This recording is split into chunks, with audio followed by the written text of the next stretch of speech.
Hi friends, welcome to my channel.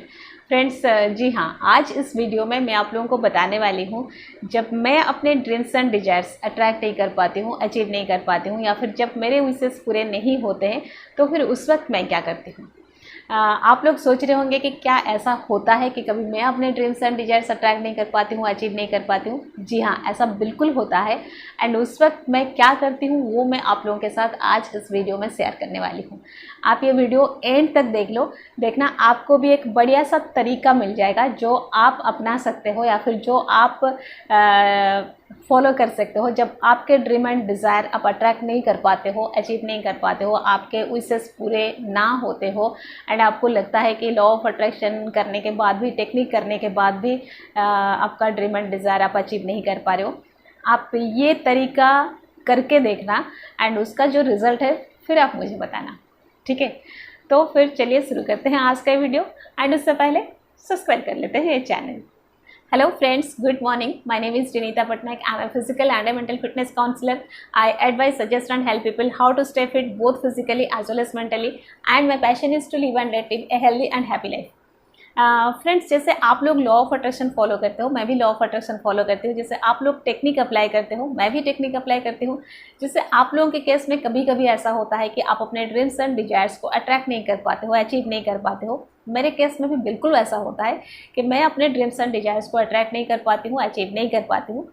तो उस वक्त मैं क्या करती हूँ ये बताने के लिए मुझे थोड़ा अपने पास्ट में जाना पड़ेगा।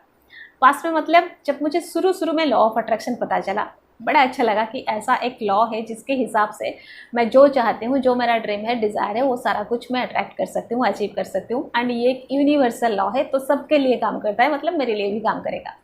उसके बाद कुछ टेक्निक्स पता चला कि ये टेक्निक्स करके मैं अपने ड्रीम एंड डिज़ायर को फास्टर एंड एक्यूरेट अचीव कर सकती हूँ। तो मैं वो टेक्निक करने लगी, ये ड्रीम के लिए, वो ड्रीम के लिए। एंड जब मैं टेक्निक करती थी, टेक्निक कंप्लीट होता था, उसके बाद मैं बड़ी खुश रहती थी कि हाँ चलो अब मेरा ड्रीम एंड डिज़ायर मुझे मिल जाएगा, जो मैं चाहती हूँ वो मैं हासिल कर लूँगी। थोड़े समय बाद ऐसा लगता था कि हो तो नहीं रहा है, मतलब मैं अपने ड्रीम एंड डिज़ायर अचीव तो नहीं कर पाई या फिर कर पाऊँगी, ऐसा कुछ दिख नहीं रहा है। तो और थोड़े समय मैं वेट करती थी। उसके बाद फिर ऐसा लगता था कि नहीं, जो मेरा ड्रीम था, जो डिज़ायर था, वो मैं अचीव नहीं कर पाई, वो अभी भी वही ड्रीम है, डिज़ायर है, मतलब मेरे लिए टेक्निक काम नहीं किया। तो फिर मैं और एक बार टेक्निक करी, फिर और एक बार टेक्निक करी। ऐसे करते करते मैं 2, 3, 4, 5, 6 बार जब करने लगी एंड मुझे लगता था कि मैं अपने ड्रीम एंड डिज़ायर अट्रैक्ट नहीं कर पा रही हूँ, अचीव नहीं कर पा रही हूँ। हाँ, 1-2 छोटे मोटे ड्रीम वो कर लेती थी मैं, लेकिन वो लगता था कोई बड़ी बात नहीं है। मतलब जो एक ड्रीम होता है जिसके लिए हम ज़्यादा एंक्सियस होते हैं, ज़्यादा मन में वो रहता है कि हाँ ये ड्रीम मुझे अचीव करना है, एंड उसके लिए हम टेक्निक करते हैं, इंतज़ार करते हैं, वो नहीं हो पा रहा है, ऐसा लगा। फिर मैं सोची कि फिर क्या लॉ ऑफ अट्रैक्शन मेरे लिए काम नहीं कर रहा है, या टेक्निक मेरे लिए काम नहीं कर रहा है, क्या मैं ऐसी हूँ। मतलब वो एक इन्फीरियर कम्प्लेक्शन मन में आने लगा कि मुझ में कुछ कमी है, या फिर मैं ठीक से नहीं कर पा रही हूँ, या फिर मैं ऐसी हूँ कि मेरे लिए लॉ ऑफ अट्रैक्शन भी काम नहीं कर रहा है, ये वाला फीलिंग आने लगा। एंड जैसे ये फीलिंग आने लगा, फिर मैं दुखी रहने लगी, मैं परेशान रहने लगी, वो इन्फीरियर कम्प्लेक्शन फिर हावी होने लगा मुझ पर। तो मैंने देखा कि मैं जा रही हूँ वो नेगेटिव की तरफ। मैंने अपने आप को रोका, संभाला खुद को। मैं एक बार सोची कि हो क्या रहा है, एक बार इसको चेक करते हैं कि हो क्या रहा है। मैं शुरू से एंड तक उसको अच्छे से ऑब्ज़र्व किया, डेप्थ तक जाके मैंने ऑब्ज़र्व किया, एनालाइज किया कि हो क्या रहा है, होता क्या था।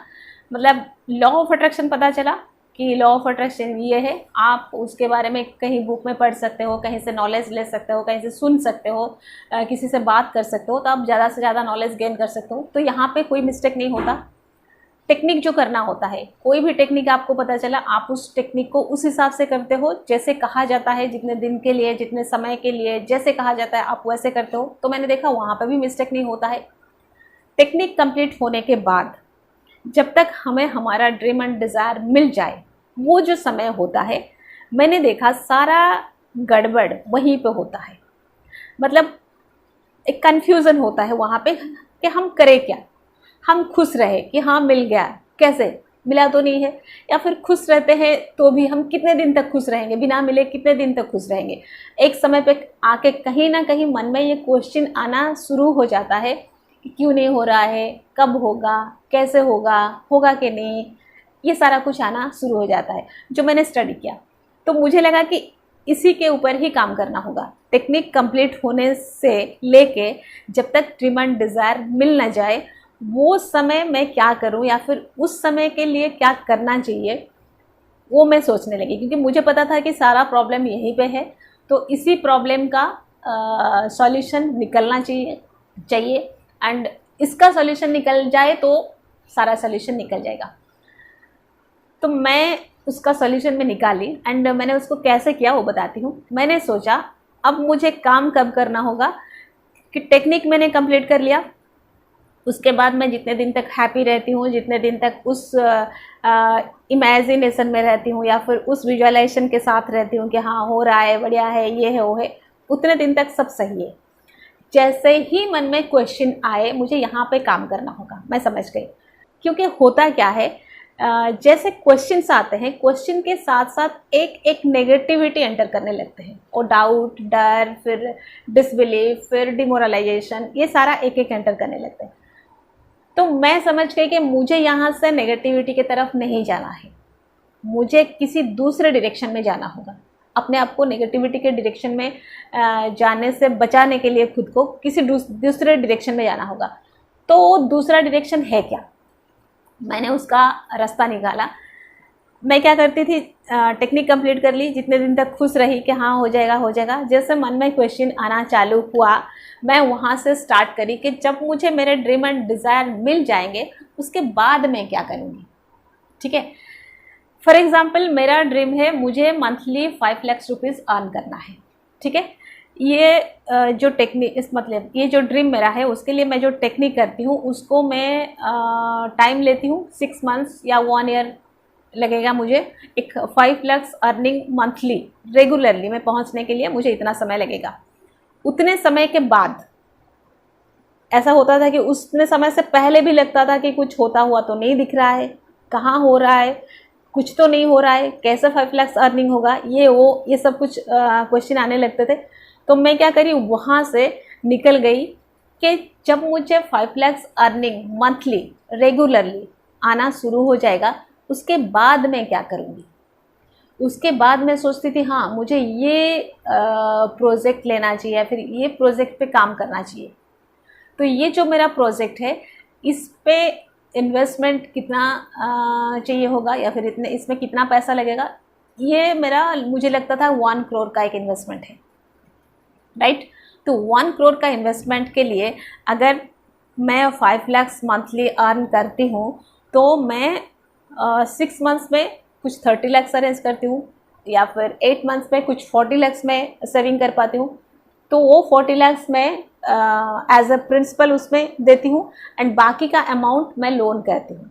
तो बाकी का अमाउंट जो मैं लोन करती हूँ तो उसके लिए जो EMI मुझे देना होता है, ये मंथली 5 लाख का अर्निंग होता है तो मैं EMI उसमें दे पाती हूँ। एंड उसको दे के मुझे वो जो प्रोजेक्ट हाथ में लेना है, जो काम करना है, मैं वो काम शुरू करती हूँ। एंड उसमें सिर्फ पैसे की बात नहीं, बाकी जो काम उसमें है या बाकी जो इन लोगों का मुझे उसमें सपोर्ट चाहिए, हेल्प चाहिए, या बाकी जो लोग उसमें मेरे साथ होने चाहिए, मैं उन लोगों के साथ कैसे काम करती हूँ, क्या काम करती हूँ, ये मैं सारा प्लानिंग करने लगी, ये सारा कुछ मैं डिज़ाइन करने लगी। तो इसमें बेनिफिट क्या हुआ, एक तो एक नया ड्रीम क्रिएट हो गया, एक ड्रीम प्रोजेक्ट आप माइंड में डिज़ाइन कर रहे हो, कैसे करोगे, क्या करोगे, वो प्लानिंग चल रहा है, उसमें कोई और लोग इन्वॉल्व है, क्या क्या काम हो रहा है, कहाँ से वो पैसा आ रहा है, कितना पैसा आप इन्वेस्ट कर रहे हो, कितना पैसा आप लोन ले रहे हो, ये सारा कुछ आप डिज़ाइन कर रहे हो। मतलब ये ड्रीम प्रोजेक्ट बन गया। ठीक है, नेक्स्ट के लिए फर्स्ट। नंबर 2, आपका ध्यान जब वहाँ है, आपका फोकस जब उधर है, आप जब वो सारा कुछ कैलकुलेट कर रहे हो, आपका ध्यान, आपका फोकस यहाँ से हट रहा है। मतलब अभी जो आप परेशान थे कि क्यों नहीं हो रहा है, कब होगा, कैसे होगा, होता हुआ दिख भी नहीं रहा है, ये जो क्वेश्चंस मन में थे, यहाँ से ध्यान हट गया। ये है नंबर 2 बेनिफिट। नंबर 3, आप जब ये सोच रहे हो कि 5 लाख तो आ रहा है एंड मंथली 5 लाख मैं 8 मंथ्स सेविंग कर लेती हूँ या कर लेता हूँ, तो 40 लाख मैं इन्वेस्ट कर पाती हूँ या कर पाता हूँ, तो कहीं ना कहीं सबकॉन्शियस माइंड उसको समझता है या फिर हम सबकॉन्शियस माइंड को मैसेज देने लगते हैं कि मंथली 5 लाख आ रहा है एंड उसमें से मैं EMI दे रही हूँ, उसमें से मैं इन्वेस्ट कर रही हूँ, जो भी। तो सबकॉन्शियस माइंड को हम जब वो चीज़ बड़े आराम से बताते जाते हैं कि हाँ इधर से 5 लाख आ रहा है तो यहाँ पे मैं इन्वेस्ट कर लूँगी, ऐसा हो जाएगा वैसा हो जाएगा, तो वो भी उसको एक्सेप्ट करने लगता है, वो भी उसको बिलीव करने लगता है विदाउट एनी इंटरप्शन। वो उसमें इंटरप्ट नहीं करता, वो उसको फिर बिलीव करने लगता है, क्योंकि आप नेक्स्ट ड्रीम पे फोकस्ड हो एंड उसको इतना सीरियसली सोचते हो, तो यहाँ पे आपको सोचने को टाइम ही नहीं मिलता, तो यहाँ पे रेजिस्टेंस क्रिएट ही नहीं होता। ठीक है, तो ये होता है उसका 3 बेनिफिट। आप जब जैसे ही यहाँ पे क्वेश्चन आए, आप यहाँ से हट के वहाँ चले जाओ आपके नेक्स्ट प्रोजेक्ट की तरफ, एंड वो नेक्स्ट प्रोजेक्ट इससे रिलेटेड होना चाहिए। आपका यहाँ जो पैसा आएगा, आप उस पैसे को लेके वो प्रोजेक्ट करोगे, तो ऐसा होने से क्या होगा, वो प्रोजेक्ट के लिए आप रेडी हो रहे हो एंड ये पैसा आ रहा है, आप इसको इन्वेस्ट कर रहे हो, ये सबकॉन्शियस माइंड को मैसेज भी आप दे रहे हो, राइट। तो ये तरीका मैंने निकाला। कोई भी ड्रीम, कोई भी डिज़ायर के लिए मैं आजकल टेक्निक करती हूँ, तो मैं उतना समय वेट करती हूँ, जैसे लगता है कि अंदर से कुछ इम्पेशेंस हो रही हूँ मैं, क्वेश्चंस आ रहे हैं, तो मैं तुरंत वहाँ जंप कर जाती हूँ एंड वो वाला जो मेरा प्रोजेक्ट है, जो ड्रीम प्रोजेक्ट है, मैं उसको तैयार करने लगती हूँ। एंड सबसे ज़्यादा मतलब जो बेनिफिट होता है, या फिर सबसे अच्छी बात यह है कि वो प्रोजेक्ट भी रेडी हो जाता है एंड वो ड्रीम भी फुलफिल हो जाता है। ठीक है, ये मैं करी हूँ, कैसे बताऊँ। जब मैं अपने फ्लैट ली, तो मुझे इसके लिए जो अमाउंट चाहिए था, जो पैसा चाहिए था, वो सारे पैसे मेरे पास नहीं थे। उसमें जो लैक हो रहे थे, जितना पैसा मुझे चाहिए था कि इतना पैसा मेरे पास नहीं है, मुझे इतना चाहिए, मैंने उसके लिए बिल्कुल ऐसा किया एंड वो मिराकुलस भी था। मतलब मुझे जो पैसा मिलने वाला था, आप बिलीव नहीं करोगे, मतलब मैं बस में ट्रैवल कर रही थी एक जगह से दूसरी जगह, एंड बस में एक आदमी बीच में कहीं से वो आता है, मतलब वो कहीं से चढ़ता है उस बस में एक स्टॉपेज से, पुराना जान पहचान वाला है मेरा, वो मेरे से बात करता है एंड वो मेरा एक लैंड खरीदने की बात वहाँ पे होती है, वो मेरा लैंड परचेज करने के लिए राज़ी हो जाता है, वहीं पे मेरा सारा पैसे का जो प्रॉब्लम है वो सॉर्ट आउट हो जाता है। मतलब वो इंसान मुझे बस में नहीं मिलता तो वो प्रॉब्लम शायद मेरा सॉल्व नहीं होता। एंड सो तो मैजिकली वो उस दिन उस बस में आया एंड वहीं पे हम लोगों का फाइनल हो गया एंड वो लैंड वो खरीद लिया, जबकि उससे पहले मैं कई सालों से नहीं मिली थी और उसके बाद भी उसको नहीं मिलती। लेकिन एंड वो जो डिस्कशन था उसके लिए हमको 1 बार 2 बार 4 बार मतलब मीट करने की ज़रूरत ही नहीं पड़ा, मतलब हम और उसके ऊपर डिस्कशन नहीं किए, वो एक ही बार में वो मिला, वहीं पर फाइनल हुआ, वो लैंड खरीद लिया, वो पैसा मुझे मिल गया। मतलब ये था मेरा नेक्स्ट ड्रीम, जो पैसा चाहती थी, ये तो एक ड्रीम था मेरा, इसके लिए मैंने टेक्निक किया था, तो ये मेरा नेक्स्ट ड्रीम था जो मैं डिज़ाइन की थी एंड इसके लिए जो पैसा चाहिए कहाँ से आएगा, ऐसा करके मैं इसको सोच के रखी थी एंड मेरा ये ड्रीम प्रोजेक्ट पूरा हो गया। ये ड्रीम प्रोजेक्ट मैंने जो प्रोजेक्ट था, जो ड्रीम था, वो मैंने अचीव कर लिया। सोचो, तो आप भी ऐसा कर सकते हो। जब भी आपको लगता है आप वरी हो रहे हो, आपके अंदर इम्पेशेंस क्रिएट हो रहा है, क्वेश्चंस मन में आ रहे हैं, वहाँ से भाग जाओ, एक ऐसा डायरेक्शन में जाओ जहाँ आप खुद को बचा सकते हो। इस डायरेक्शन में, इस नेगेटिविटी के तरफ जाने से खुद को बचा सकते हो एंड वो ड्रीम आपको एक और अच्छे डायरेक्शन में ले जाएगा। ठीक है, तो friends, that's all for today. Stay happy always, bye bye.